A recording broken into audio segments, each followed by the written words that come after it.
This video is about screen shake. What is screen shake? You've probably seen it all the time in 2D games where a harsh impact is accompanied by the camera violently shaking around. Since we can't physically reach out and shake the player to emphasize the impact, the next best thing is to shake the camera. 2D games do this by moving the camera around. This doesn't work in 3D though. Why? Moving the 3D camera can cause clipping and objects far away don't look like they're shaking at all. Instead, we need to rotate the 3D camera. How can things cause screen shake? Scenes can use a trauma causer area that we'll make soon and call its cause trauma method, and if it overlaps with the camera, it'll increase the shake intensity. Sounds easy enough, let's get started by making the camera.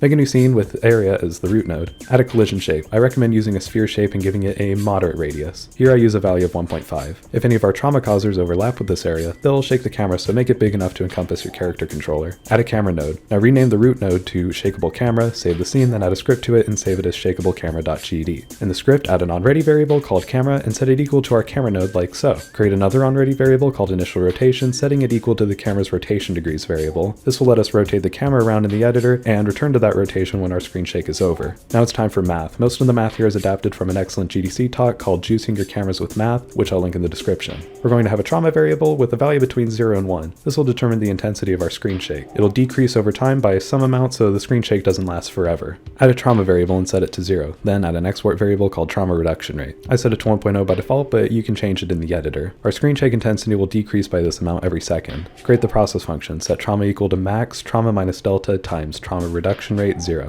The max function ensures that our trauma variable is never less than 0. Create a method called add trauma, taking a float parameter called trauma amount. External scripts will call this method to increase the screen shake intensity. Set trauma equal to clamp trauma plus trauma amount, 0, 1. The clamp keeps trauma within the 0 to 1 range. Now we need to derive an intensity value between 0 and 1 from our trauma variable. We won't use it directly since an intensity of 1 won't feel that much different from an intensity of say 0.5, which sucks. Instead we're going to use trauma squared, which gives us a more dramatic intensity curve. Create a new function called getShakeIntensity, which returns a float. Now make it return trauma times trauma. Next we need noise, not audio noise, but this kind of noise. Using Godot's open simplex noise class, we can get a random value between -1 and +1 by giving it some float value. Similar inputs will give us similar outputs. This gives us random values that smoothly change over time. We'll use these random values to determine the rotation of our camera each frame. Create a new export variable called noise and set its type to open simplex noise. In the editor, click on the noise variable, click new open simplex noise, set octaves to 4, period to 20, and persistence to 0.8. These values will change the feel of the screen shake, so experiment with them later. Since we're going to be sampling noise over time, we need to store the total elapsed time. Create a new variable called time and set it to 0. In the process function, add delta to time. Next, create a function called getNoiseFromSeed, taking an integer parameter called seed. Different seeds will change the values we get from the noise. We use this later to rotate each camera axis using a different seed. Set noise.seed to seed, then return noise.getNoise1d time. Create a new export variable called noise_speed and set it to 50. Then in the getNoiseFromSeed function, multiply time by noise speed. This will let us speed up or slow down the speed at which our camera shakes. Create 3 export variables, maxx,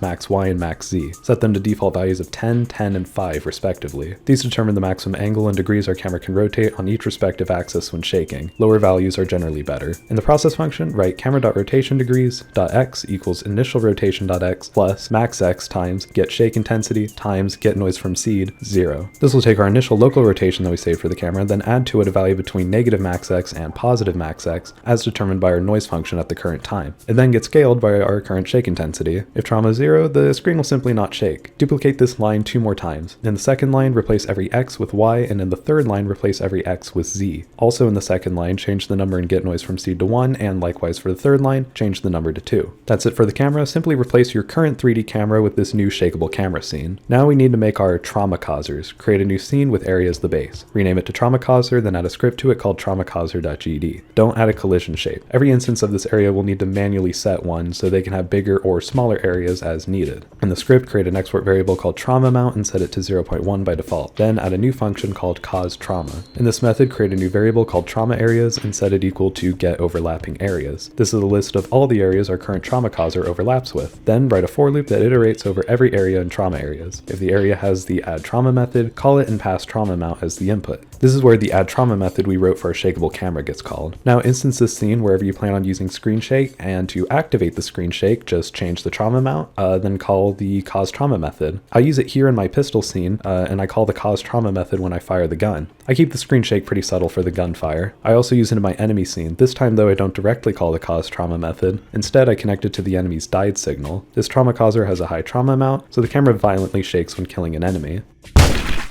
And that's it for our screen shake system. The FPS project I've been using is available on GitHub with a link in the description. The screen shake we wrote here is fully implemented on the final project. If you only want the screen shake code itself, there will also be a link to a GitHub gist containing all the code in the description. If this video helped you out, feel free to leave a like or a dislike. I guess it doesn't really matter since they took the dislike count away. And if you want to watch more videos in this Good Game Feel series, make sure you subscribe and stay tuned for more, or check the playlist in the description to see if more videos are already out.